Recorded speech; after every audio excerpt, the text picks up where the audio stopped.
अवधूत चिंतन श्री गुरुदेव दत्त श्री स्वामी समर्थ। तुम्हा सर्वांचं आपल्या स्वामी शक्ती या चॅनल मध्ये मनापासून स्वागत आहे। स्वामी तुम्हा सर्वांच्या सर्व चांगल्या इच्छा पूर्ण करोत एवढीच स्वामींच्या चरणी प्रार्थना करते आणि आपल्या आजच्या या नवीन आणि सुंदर व्हिडिओला पुन्हा एकदा नव्याने सुरुवात करते। भक्तांनो, आज 4 जानेवारी बघा अत्यंत महत्त्वाचा दिवस, कारण आज आहे मार्गशीर्ष महिन्यातील चौथा गुरुवार। बघा बऱ्याच जणांच्या कमेंट्स आणि बरेच जणांचे मेसेजेस आहेत की ताई उद्यापन कधी करायचं। तर खरं तर उद्यापन कधी करायचं, कसं करायचं याबद्दलची सविस्तर माहिती मागच्या व्हिडिओमध्ये मी सांगितलेली आहे। ज्यांनी अजूनही पाहिली नसेल त्यांनी आवर्जून बघा। तरीही सांगते की उद्यापन आजच्या गुरुवारी नाहीये, कारण या मार्गशीर्ष महिन्यात 5 गुरुवार आलेले आहेत जे नशिबाने किंवा योगायोगाने येतात आणि या मार्गशीर्ष महिन्यात ते 5 गुरुवार आलेले आहेत। त्यामुळे आपल्याला पुढच्या गुरुवारी 5व्या गुरुवारी गुरुवारच्या व्रताचं उद्यापन करायचं आहे। बघा ज्यांना खूप जास्त अर्जंट काहीतरी पुढच्या गुरुवारी काम असेल, बाहेर जाणं असेल, मासिक धर्म असेल, तर फक्त त्याच व्यक्तींनी आजच्या गुरुवारी उद्यापन करायचं आहे। बाकी सगळ्यांसाठी सांगते की आपण सगळ्यांनी पुढच्याच गुरुवारी हे उद्यापन करायचं आहे। बघा आजच्या या व्हिडिओमध्ये मी तुम्हाला मार्गशीर्ष महिन्यातील गुरुवारचा एक अत्यंत प्रभावी आणि लाभदायक उपाय सांगणार आहे, जो तुमच्या आयुष्यात असलेल्या दारिद्र्याचा नाश करेल, तुमच्या घरात असलेली गरिबी संपवेल आणि कितीही कठीण असणारी जी इच्छा आहे ती इच्छा तुमची पूर्ण करेल। गुरुवारचा दिवस हा माता लक्ष्मीची सेवा करण्यासाठी, आपल्या गुरूंना प्रसन्न करण्यासाठी, आपलं जे गुरुबळ आहे ते गुरुबळ स्ट्रॉंग करण्यासाठी, म्हणजे गुरुबळ मजबूत करण्यासाठी आणि त्याचबरोबर अन्नपूर्ण मातेची सेवा करण्यासाठी आणि गोमातेची विशेष असे गोमातेचे काही उपाय आणि सेवा करण्यासाठी हा गुरुवारचा दिवस अत्यंत महत्त्वाचा मानला जातो। आता माता लक्ष्मीच्या, स्वामींच्या बऱ्याचशा सेवा तुम्हाला सांगितलेल्या आहेत, मात्र आत्ताच्या या व्हिडिओमध्ये मी तुम्हाला गोमातेचा एक अत्यंत प्रभावी उपाय सांगणार आहे। बघा आज गुरुवारी आपल्याला गाय मातेला स्पर्श करून हा एक मंत्र म्हणायचा आहे। या काही वस्तू खाऊ घालायच्या आहेत, ज्या वस्तू खाऊ घातल्याने आणि हा मंत्र म्हटल्याने तुमच्या आयुष्यात असलेलं जे दारिद्र्य आहे ते संपायला लागेल। कितीही अडीत असलेली किंवा कितीही कठीण असलेली जी इच्छा आहे ती इच्छा पूर्ण होईल। बघा असं म्हटलं जातं की गोमातेच्या उदरामध्ये 33 कोटी देवांचा वास असतो आणि जेव्हा आपण गोमातेची सेवा करतो, पूजा करतो, काही उपाय करतो, तेव्हा त्या 33 कोटी देवांचा आशीर्वाद आपल्याला प्राप्त होतो। खरं तर कितीही कुठेही काही केलं तरी आपल्याला इतकी जी पुण्याची प्राप्ती आहे ती इतकी पुण्याची प्राप्ती आपल्याला कुठल्याही देवांची सेवा करून मिळत नाही, जी गोमातेची सेवा करून आपल्याला तितकं पुण्य मिळतं, कारण तिच्या उदरात 33 कोटी देवांचा वास असतो। आणि प्रत्येक गुरुवारी गोमातेची सेवा करण्याला एक विशेष महत्त्व आहे। आता मार्गशीर्ष महिन्यातील गुरुवार आहे, त्यामुळे या गुरुवारी जर तुम्ही, खरं तर मार्गशीर्ष महिन्यातील कुठल्याही गुरुवारी तुम्ही ही सेवा करू शकता। या गुरुवारी करा, पुढच्या गुरुवारी केलं तरीही चालेल, आज आणि म्हणजे पुढचा गुरुवार या दोनही गुरुवारी केली तरी चालेल किंवा दोघांपैकी एक गुरुवारी केली तरीही खूप आहे।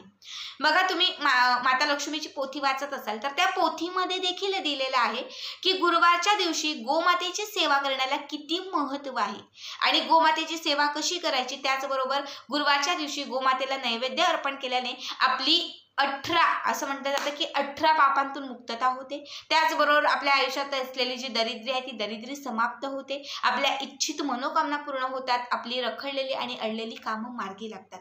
त्यामुळे गुरुवारच्या दिवशी गोमातेची सेवा करण्याला एक विशेष महत्त्व आहे आणि त्यातील एक महत्त्वाची सेवा मी तुम्हाला आत्ताच्या या व्हिडिओमध्ये सांगणार आहे। त्यासाठी आपला आजचा हा व्हिडिओ शेवटपर्यंत पहा आणि जे चॅनलवरती नवीन असतील त्यांनी लगेचच आपल्या चॅनलला सबस्क्राईब करा, कारण तुम्ही आपला चॅनल सबस्क्राईब केल्यामुळे मी पुढचे जे व्हिडिओ बनवेन ते सर्वात आधी तुम्हा सर्वांपर्यंत पोहोचतील। बघा कुठल्याही गुरुवारी, म्हणजे या गुरुवारी करा, पुढच्या गुरुवारी करा किंवा तुम्ही एरवी देखील जे गुरुवार असतात त्या गुरुवारी हा उपाय केला तरीही चालेल। तुम्हाला काय करायचंय, कुठल्याही गोशाळेत जायचं आहे किंवा तुमच्या आजूबाजूला कुठेही गाय असेल तर त्या गायीजवळ तुम्हाला जायचं आहे। गेल्यानंतर तुम्हाला एका तांब्यामध्ये किंवा एका ग्लासमध्ये थोडंसं पाणी आणि त्याचबरोबर दूध घेऊन जायचं आहे। गायीचे जे समोरचे 2 पाय असतात त्या दोनही पायांवरती थोडं थोडं पाणी म्हणजे जल तुम्हाला घालायचं आहे किंवा उजव्या पायावरती तुम्हाला थोडंसं जल आणि दूध घालायचं आहे। त्यानंतर गाय मातेच्या खालची म्हणजे तिच्या पायाखालची जी माती आहे त्यातला एक थोडासा अगदी माती तुम्हाला तुमच्या कपाळाला लावायची, एक मातीचा टिळा तुम्हाला तुमच्या कपाळाला लावायचा, भाग्य बदलायला सुरुवात होईल। त्याचबरोबर तुम्हाला गुरुवारच्या दिवशी गाय मातेला मुठभर चणा डाळ आणि गुळाचा खडा खाऊ घालायचा आहे। हा उपाय केल्याने तुमच्या आयुष्यामध्ये असलेली गरिबी संपायला लागते, त्याचबरोबर रखडलेली कामे मार्गी लागतात।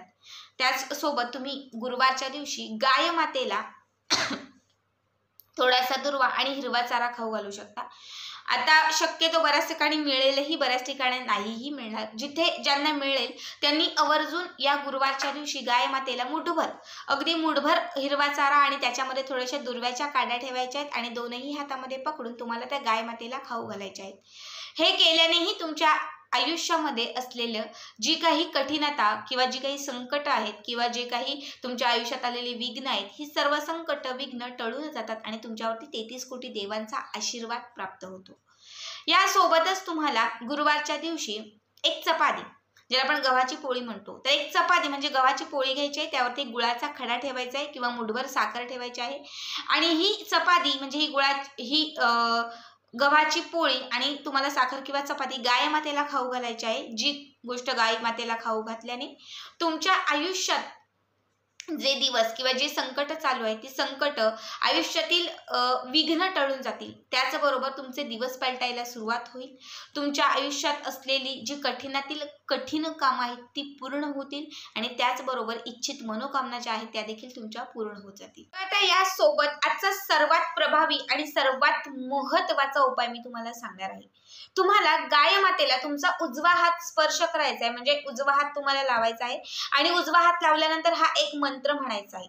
ठीक आहे, मंत्र तुम्हाला सांगत आहे तो लिहून घ्या आणि तो मंत्र तुम्हाला कुठल्याही गोशाळेत जाऊन गाय मातेला स्पर्श करून म्हणायचा आहे. जास्त काहीच जमलं नाही, काहीच करता नाही आलं तरी चालेल, फक्त हा मंत्र म्हणा आणि त्यासोबत तुमची जी इच्छित मनोकामना आहे ती इच्छित मनोकामना पूर्ण होण्यासाठी गोमातेला मनापासून प्रार्थना करा.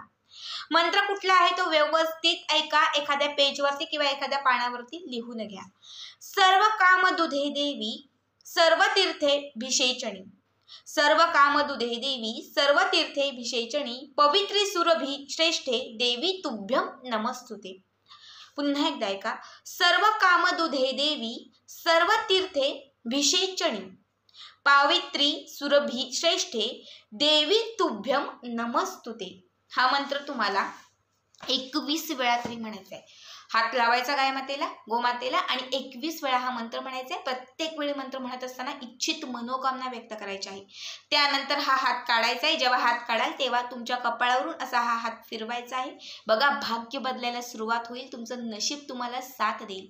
इच्छित आलेल्या जेवढ्या आणि ज्या मनोकामना असतील त्या सर्व मनोकामना तुमच्या पूर्ण होत जातील आणि 33 कोटी देवांचा आशीर्वादही तुम्हाला प्राप्त होईल. हा अत्यंत सिद्ध मंत्र आहे जो गोमातेजवळ म्हटल्याने किंवा गोमातेला स्पर्श करून म्हटल्याने तुमच्या आयुष्यात अडलेल्या सर्व इच्छा पूर्ण होतात. भाग्य जे आहे हे भाग्य बदलायला लागतं. तुमचं जे दुर्भाग्य आहे हे दुर्भाग्य भाग्यामध्ये बदललं जातं.